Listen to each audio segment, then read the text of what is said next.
Yo, it's Joe, and welcome to another video. Georgia, what up? What's up, girl? No, I'm just playing. But yeah, we're gonna be reacting to The Legend of Vox Machina, Percival's Vengeance, Therapist Reacts. Always a pleasure. At least the last time I saw your video, it was awesome. I had a lot to say, so I'm excited to see this one on Percy. No Mercy Percy. And let's see what we got going on, Georgia. What do you got to say today, my lady? Grog just wants to murder everyone. Yeah, pretty much. Yep. Percy barely wants to be seen with us in public. When you've lost everyone that's close to you, you end up not only... You know, I saw the thumbnail and I was like, "Oh, that's fire." But your little cosplays that what? Okay, so you don't go like too crazy with it.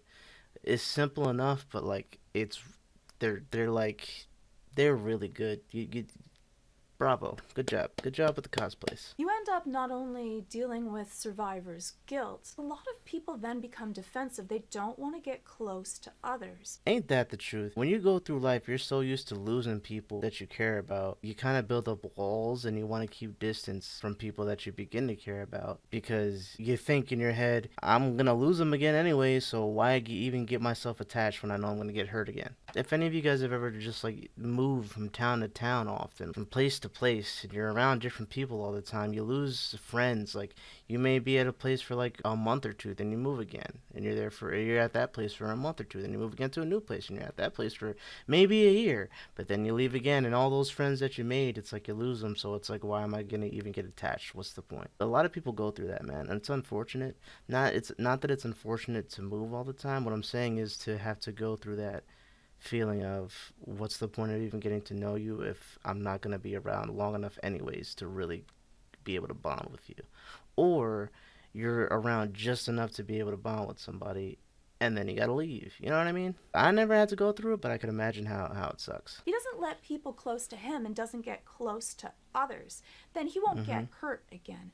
And often when people are prickly or sarcastic or Preach. harsh, it's just because they've cut out that part of them that feels, because they've been through so much pain and torment. They might even still have that feeling, but they don't even want to allow themselves to get to that point because they know where that left them last time. Heartbroken or hurt or whatever the case may be. Sad, you know.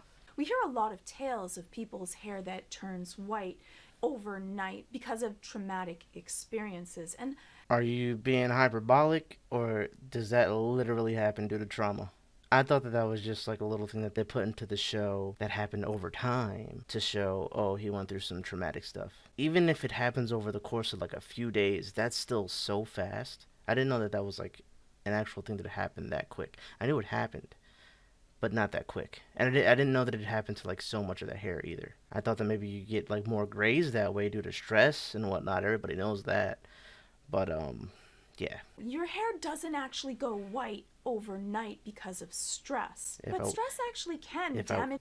I would have shut the hell up, you would have been able to confirm that for me. My bad, guys. Hold on.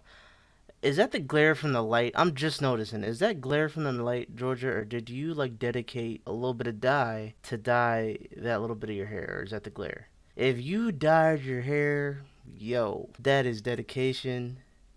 That's awesome. It's like going over a roller coaster ride. No, or that's not a watching glare. That's not a glare. That's so fire. Good idea. I told you, it's simple. It ain't crazy. She didn't even dye the whole hair.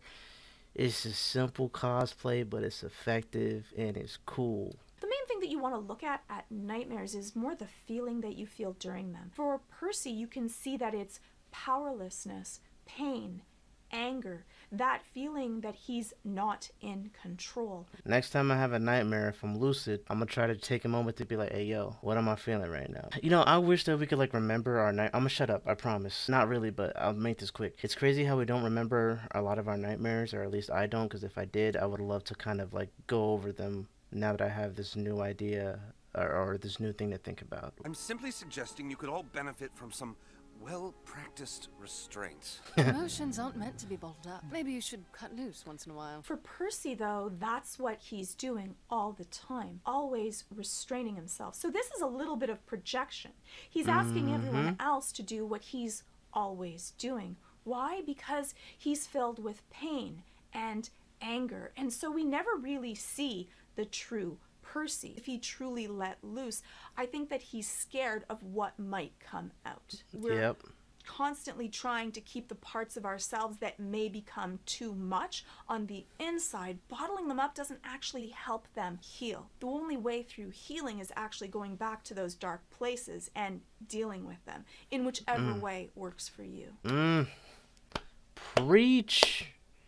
Preach. I don't really have anything to add to that. She just said that so eloquently. Not that she hasn't been doing that already, but in order for you to really heal, you gotta really go back and just let yourself feel those emotions, you know, and try to come to peace with yourself, you know.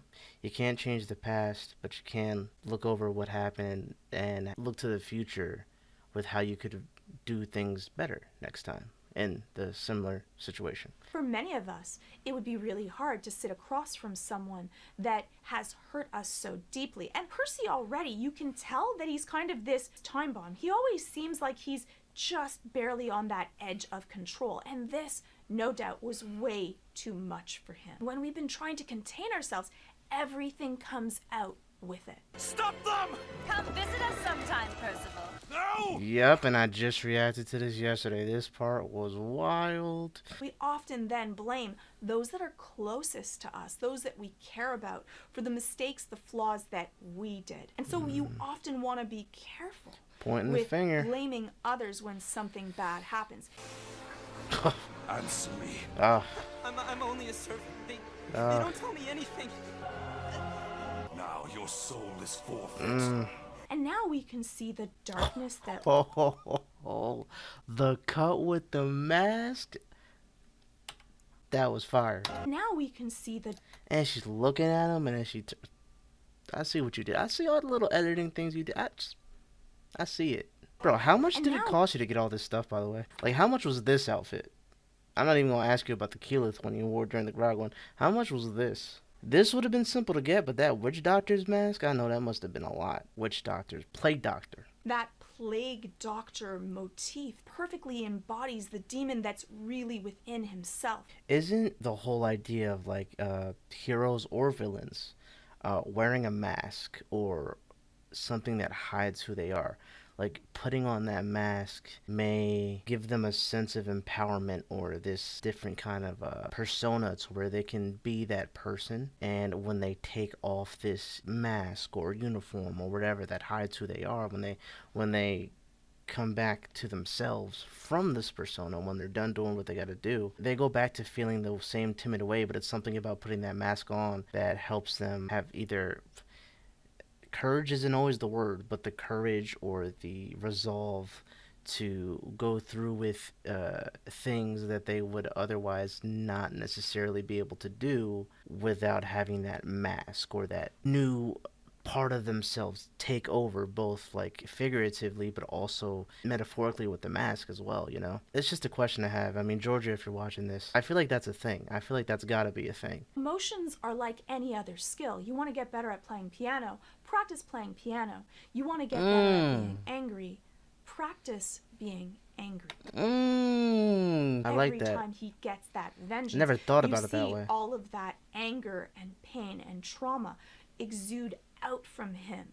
The same thing that comes from the black powder of the gun, it actually comes out of him. It's become who he is. Grief or sadness or anxiety, it can become our identity, and then we don't actually want to lose it, because who are we when we no longer have the thing that is ours? Even though it's traumatic and horrible in a... Yo, you're giving me chills with these bars that you dropping. You got a book? Like, seriously.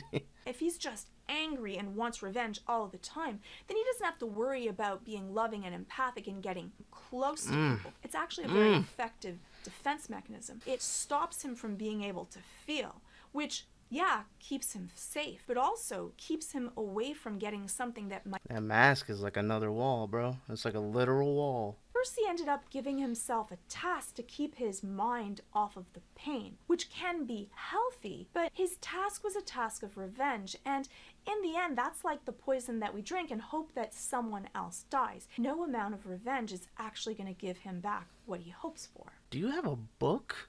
I would honestly buy it. A lot of the points you brought up were so good, like especially that part about you want to practice being good at piano, practice. If you want to,